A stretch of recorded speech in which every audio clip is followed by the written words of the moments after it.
Hello friend, ছবির caption দেখেই বুঝতে পারছো এটা একটা ব্লাড ডোনেশন ক্যাম্প, যেটা রঞ্জিত বোস মেমোরিয়াল ট্রাস্ট থেকে আয়োজন করা হয়েছে। তো প্রত্যেক বছর না, এবছরও আমিও ব্লাড ক্যাম্পে গিয়েছিলাম ব্লাড দিতে। তো দিনটি ছিল শনিবার। তো আমি 12টার পরেই গিয়েছিলাম। তো আমি সকালবেলা স্নান টান করে দুপুর ওই 12টার পরে আমি গেলাম। সেখানে গিয়ে দেখলাম লোকে লোকারণ্য, অনেকেই এসছে, অনেকেই চলে গেছে। দূর দূরান্ত থেকে অনেকেই যারা ব্লাড দেয় তারা বিভিন্ন জায়গায় আমরা আগে দেখেছি কলকাতা থেকে বিভিন্ন জায়গায় ব্লাড আনতে হতো। যাদের এই রক্তের মধ্যে অনেক এসছে। আরেকজন এসছে যা খড়গপুর সদর হাসপাতাল থেকে, তারা প্রত্যেক বছর না এবছর এসছে, এবং ঝাড়গ্রাম হসপিটাল থেকেও এসছে। তো মূলত নয়াগ্রাম যে হসপিটাল থেকে এসছে তারা এবছর নতুন। তো তাদেরকে সাদর আমন্ত্রণ জানাই আমরা।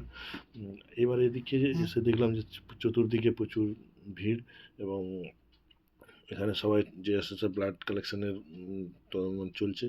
তো আমার নাম প্লাস হচ্ছে প্রেশার প্লাস হচ্ছে ওয়েট সব কিছুই মাপা হয়ে যাওয়ার পরে আমাকে একটা টোকন দেয়। টোকন দেওয়ার পরে আমি যথারীতি এখানে শুয়ে পড়লাম।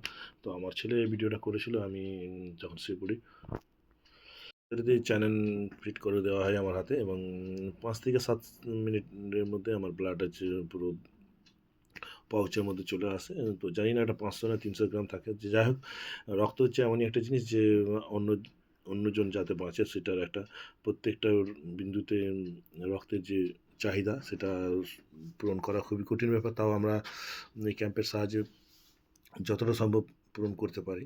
তো আমরা সেই জন্যই এগিয়ে আসা। তো আগামী দিনে আগামী প্রজন্মে যারা আছে তারা যাতে আরও এগিয়ে আসতে পারে এবং আমাদের সাহায্যের হাত বাড়িয়ে দিতে পারে।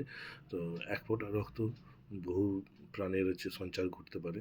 যাই হোক, তো সামনের মঞ্চে যারা রক্তদান করেছে তাদের হচ্ছে নিমাই আউলি রক্তদান চলছে।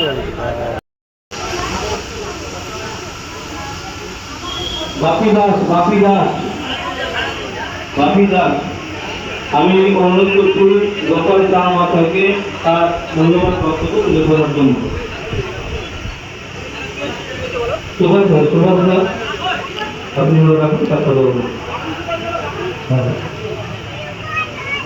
মঞ্চে যারা আছেন তাদের অনেক অনেক শ্রদ্ধা, এবং যারা সবাই বসে আছে, ব্লাড দিয়ে ছেলে থেকে মেয়েরা সবাই বসে আছে, আমিও বসেছিলাম। কিন্তু যেহেতু ভিডিওটা করতে হবে সেই সূত্রে আমি ডান হাতে ক্যামেরা নিয়ে চললাম, এবং এটা হচ্ছে ঝাড়গ্রাম হসপিটাল থেকে। এই গরমের মধ্যে এই ক্রাইসিস সময়ে এই ট্রাস্টে তাকে আপনারা এসে এইভাবে রক্ত দেওয়া, রক্ত অনেক শিবির দেখেছি, কিন্তু এই ট্রাস্টের যে আয়োজনে এত সুন্দরভাবে এত বড় আকারে রক্তদান শিবিরে প্রথমবার দেখি, সত্যি নিজেকে খুব ভালো লাগছে এসে। এবং এই ট্রাস্টকে অসংখ্য ধন্যবাদ, এই ট্রাস্টে যারা জড়িত আছে প্রত্যেককে ধন্যবাদ, অভিনন্দন, এইভাবে আপনারা এত বড় অনুষ্ঠানের মাধ্যমে একটা রক্তদান শিবির করা। অসংখ্য ধন্যবাদ যে দাদাভাই হচ্ছে একটু আগে যে ভাষণ দিয়ে গেলেন, এবং যথারীতি আমাকে একটা টোকন দিয়ে দিয়েছে, যে বললো যে 20 মিনিট পরে এই টোকনটা যেখানে ব্লাড এরপরে আমার নাম ডাকা হয় এবং আমাকে আমার হচ্ছে সার্টিফিকেট প্লাস হচ্ছে ট্রফি দেওয়া হয়। তো অসংখ্য ধন্যবাদ যে যে আমাকে একটা সম্মান জানানোর জন্য। এছাড়া প্রত্যেকজনকে যাদেরকে সম্মান দেওয়া হয়েছে তাদেরকেও অসংখ্য ধন্যবাদ, এবং এখানে এসে ব্লাড দেওয়ার জন্য। তো আগামী দিনে যাতে আরও বিস্তরভাবে প্রচার হয় এবং বিস্তরভাবে যাতে ব্লাড ক্যাম্পটা চলতে পারে সেই পথে আমরা এগোবো, এবং আগামী দিনে যাতে আরও বৃহৎ আকারে ধারণ করতে পারে এই রক্তদান শিবিরটা, যাতে চলে সেই আশাই করব। যাই হোক, প্রত্যেক সদস্য ও সদস্যকে অসংখ্য ধন্যবাদ। যারাই আমার এই ভিডিওটা দেখবে তারা চারিদিকে প্রচার করতেও পারে যে ব্লাড ডোনেশন ক্যাম্পের ব্যাপারটাতে।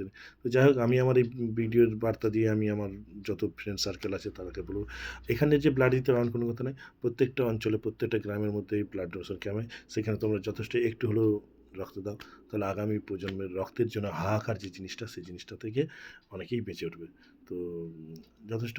আর একটু খাওয়া দাওয়ার প্রোগ্রাম ছিল, যথেষ্ট সবাইকে যারা যারা রক্ত দিয়েছিল তাদেরকে খাওয়া দাওয়ার ব্যবস্থা ছিল। এছাড়া বিভিন্ন ব্যাংক মানে হসপিটাল থেকে যে স্টাফগুলো এসেছে তাদেরকেও খাওয়া দাওয়ার প্রোগ্রাম ছিল।